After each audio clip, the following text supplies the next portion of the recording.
ঘরের মধ্যে হুড়মুড়িয়ে ঢুকে পড়ল লরি। অল্পের জন্য রক্ষা পেল বাড়িতে বসবাসকারীরা। ঘটনাটি ঘটেছে শুক্রবার গভীর রাতে মুর্শিদাবাদের জলঙ্গি থানার নছেরার পাড়া এলাকায়। গোয়াল ঘর ভেঙে বসবাস করার পাকা ঘরে গিয়ে ধাক্কা নিয়ন্ত্রণহীন একটি লরি, যার জেরে কোনো রকমে রক্ষা পেল বাড়ির মালিক এলাহি বিশ্বাস। ঘটনার পর থেকে পলাতক চালক ও খালাসি। এই ঘটনার জেরে রীতিমতো চাঞ্চল্য ছড়িয়েছে এলাকায়। মানসিক স্বাস্থ্যের জন্য সবার আগে যে নামটি মনে ভেসে ওঠে, সুস্থ মনের ঠিকানা মনোবীক্ষণ। যোগাযোগ নাম্বার 7477799516।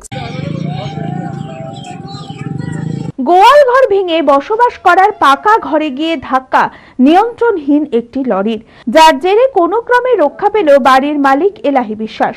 ঘটনার পর থেকেই পলাতক চালক ও খালাসি। ঘটনাটি ঘটেছে শুক্রবার গভীর রাতে মুর্শিদাবাদের জলঙ্গি থানার নছেরের পাড়া এলাকায়। এই ঘটনার জেরে ব্যাপক চাঞ্চল্য ছড়িয়ে পড়ে এলাকায়। স্থানীয় সূত্রে খবর, গভীর রাতে দমকলের দিক থেকে জলঙ্গির দিকে দ্রুত গতিতে আসছিল লরিটি। চালকের আসনে ছিল খালাসি।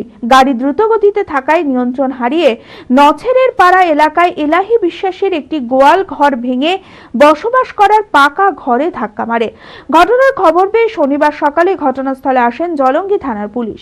পুলিশ এসে লরিটিকে আটক করে। পুরো ঘটনার তদন্ত শুরু করেছে জলঙ্গি থানার পুলিশ।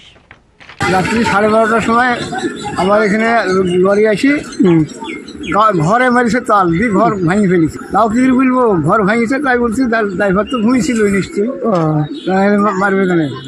এখনই ক্ষতিপূরণ নিয়ে গা ওই ছাড়বো গাড়ি। লীলা হসপিটাল, আ মাল্টি স্পেশালিটি হসপিটাল, 24 ঘন্টা ইমার্জেন্সি পরিষেবা। লীলা হসপিটাল, বহরমপুর, মুর্শিদাবাদ।